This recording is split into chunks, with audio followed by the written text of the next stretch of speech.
You are about to hear a romantic drama, Just Another Blonde, from Street & Smith's Love Story magazine, featuring the love story girl in the role of Jean Moore.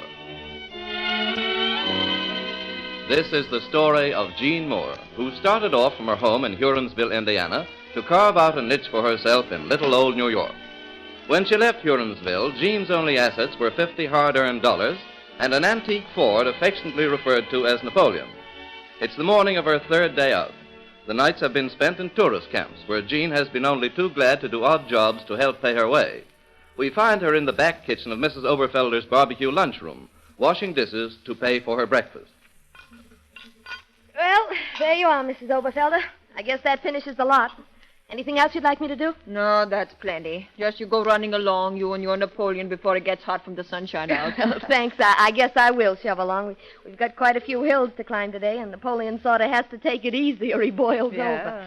Well, goodbye, Mrs. Oberfelder, and thanks for everything. Oh, don't mention it, miss. It's a pleasure.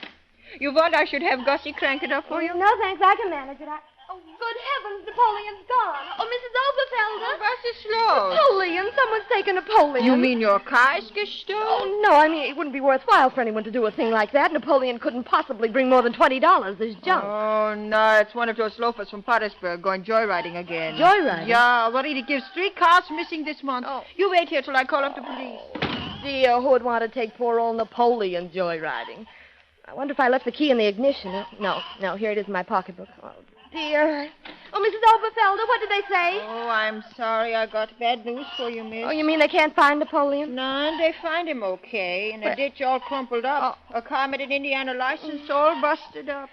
Well, I still got $45. I wonder what I do now. Miss, you take my advice. What's that? You're too nice to go to New York without you got plenty money. Why not you turn around and go back home? Well, I suppose that would be the sensible solution, but I haven't got a home. Ain't got no home, a nice girl like you? Not since Father died. You see, he was sick a long time, and I had to sell the store to pay back his hospital bill, so there's nothing to go back to. Oh. I've got kind of a half promise of a job in New York, so I guess I'll just keep on. Yeah, but how you going to get there? Hitchhike. Plenty of people do it, they tell me. Not nice people, especially pretty girls.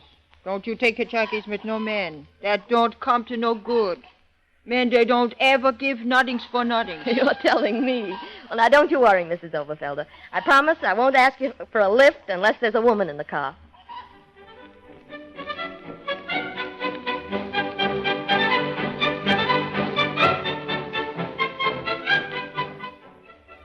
Oh, goodness, my feet are killing me. This suitcase is getting heavier every minute.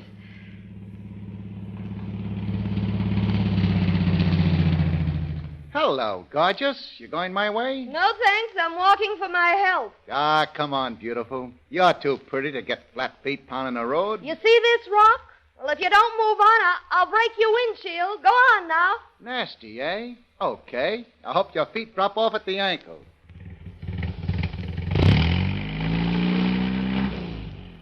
Well, it feels as though he's going to get his wish any time now. Oh, here's a tree. I think I'll sit down in the shade and take off my shoes a minute. Boy, that feels good. Oh, dear, here comes another one. Oh, brat all men anyway. Why can't they leave me alone? Oh, he's getting out. Well, where's the rock? Oh, he's not coming over here. He's gone round the back of the car. Oh, he's got a flat. He looks like a greenhorn around a car, though. Guess he's never had a flat before. Pardon me. What? That is, you look kind of puzzled. Can I help? Oh, well, you see, I've never changed a tire before. I guess that. I have, though, often. No mystery to me. Then maybe if you wouldn't mind telling me what to do, I probably can manage. Well, I can do better than that. I'll help you do it. Where do you keep your tools?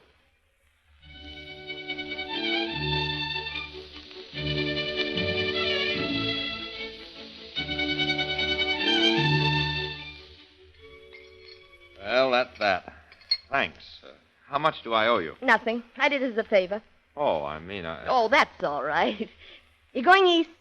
Yes, that is as far as Pottersburg. Well, every little bit helps. Will you give me a lift? Why, yes, I suppose so. Get in. I'm in kind of a hurry. Oh, thanks.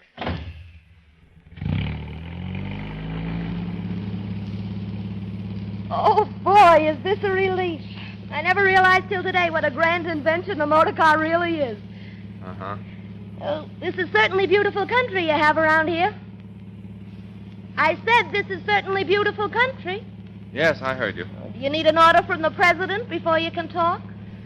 No. Well, whenever you feel in the mood, you'll find me sitting right here beside you. How do you happen to be on the road?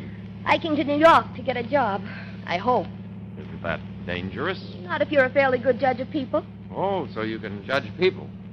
How do you know I'm not a gangster? Well, if you are, you're the first one I ever heard of with a Phi Beta Kappa key. Even a Phi Beta Kappa key isn't a guarantee of good behavior. Now, don't tell me you're a depraved character because I wouldn't believe it. You look too harmless. Harmless?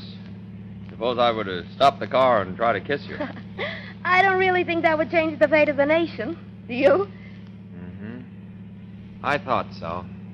Just another blonde. Why, what do you mean? A pickup for anyone. Why, you... Oh, look out! That tree! You're headed for the tree!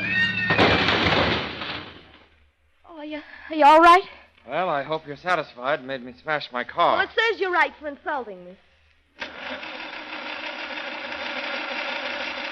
Motor's dead. Now we'll both have to thumb a ride into town. Thanks, but I wouldn't go any further with you if you were the last man on earth. Suits me fine. I just...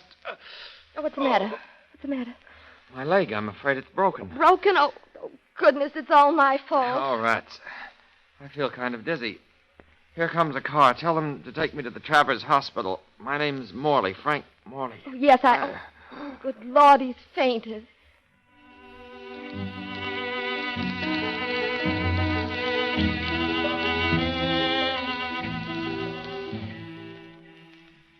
Well, good morning, nurse.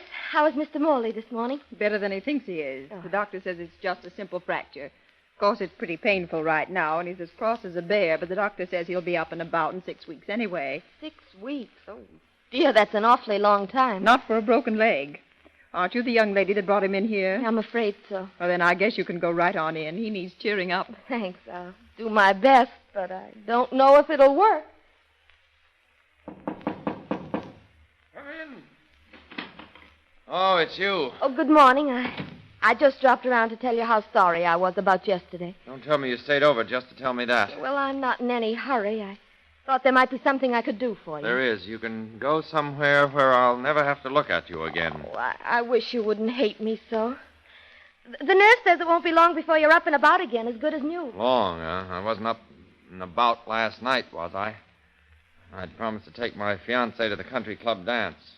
Well, she went with someone else. I didn't know you were engaged. Yes, I'm engaged. And her name's Roberta Corbin. Oh. Doggone good-looking girl. Too good-looking. Hello, Frank. Thanks for the booze. Roberta! Gosh, it's good to see you. Well, Frank, I didn't know you had callers. Well, I was just going. Oh, don't get up. I can only stay a minute. But, Roberta... Bill Hewlett drove me over. He's waiting downstairs for me. We're going for a swim. Bill Hewlett, huh? Yes. Well, I'd better be running along. Bill hates to be kept waiting. Here's a kiss for you, Angel. I'll drop in and see you again sometime. Bill Hewlett. Yeah, now see what you've done? Well, if you ask me, you'll be lucky if Bill Hewlett does cut you out with that gal. All she thinks of is her own pleasure. Who asked you? Nobody. And what's more, you aren't really in love with her. You're just infatuated with her good looks. Well, of all the... Hello, Frank. Say, what is this? A guy has about as much privacy in here as in Grand Central Station. Is that a nice way to talk to your partner? Allow me to present myself, miss. My name is Thompson. Jefferson Thompson. I'm Frank's partner. Well, I'm glad to know you, Mr. Thompson. My name's Jean Moore.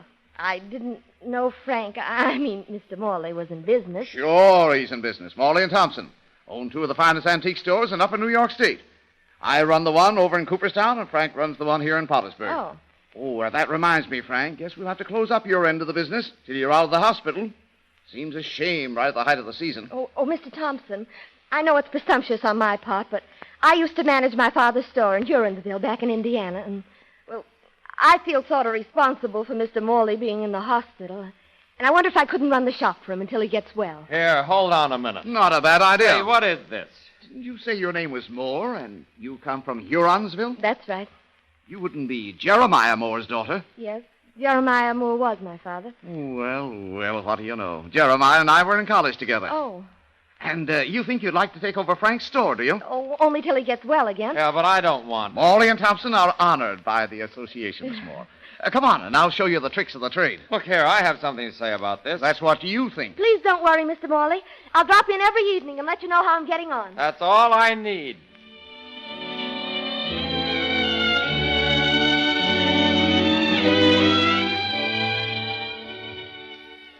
Well, I must say, Jeannie, Frank couldn't have done it better. Been on the job himself. Oh, thanks, Mr. Thompson. Oh, say, how are you and he getting on? Oh, much better. He stopped swearing at me. The young idiot.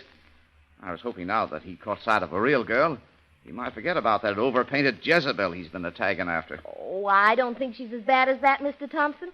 That is just kind of young and... And spoiled. Spoiled clean through. What she won't do with this 10,000 pounds inheritance the boy has come into. 10,000 pound inheritance. Oh, yes, didn't I tell you? No. It's here in this cablegram. Came first thing this morning. He'll have to go to London this summer to see about it, I reckon. Oh, that's wonderful. Give it to me. I'll take it out to the hospital. Today's the day I'm bringing Frank back, you know. Oh, excuse me a moment. Oh, sure. Hello? Hello, Jean. Oh, yes, Frank. I just wanted to tell you not to call for me at the hospital today. Oh? Roberta's coming to get me. She says there's something she wants to talk over about our wedding. Oh. Thought I'd better get things straightened out. Bill Hewlett's been cutting in too much lately. I see. Anything you want to talk to me about? Any important mail? No, nothing, Frank. Nothing at all.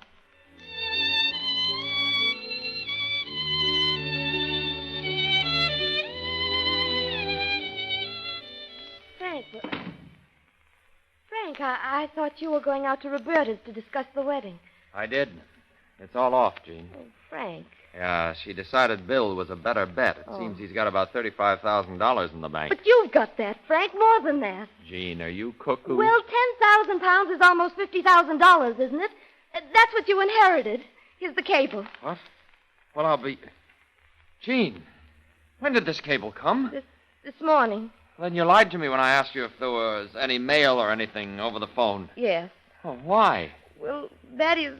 Well, if Roberta was going to marry you, I wanted it to be for yourself, not for the money. You had a hunch that she was going to go for Bill Hewlett on account of his money? Oh, Frank, I'm sorry. I couldn't bear to see you get a deal like that. Why?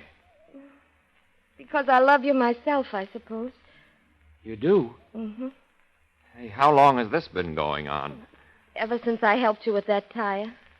And, you know, maybe that was why I was kind of relieved when Roberta told me we were all washed up. Oh, Frank. Yeah, it's true. I've been kind of dreading marching down that aisle with Roberta for some time now. You know, someone else kind of seemed to fit better into that picture. Who? A hitchhiking blonde I picked up once.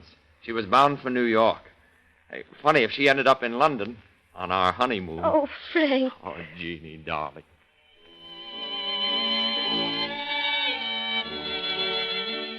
You have been listening to a romance featuring the Love Story Girl and presented with the permission of Street and Smith, publishers of Love Story magazine. Listen for the Love Story Girl in a new romance next week.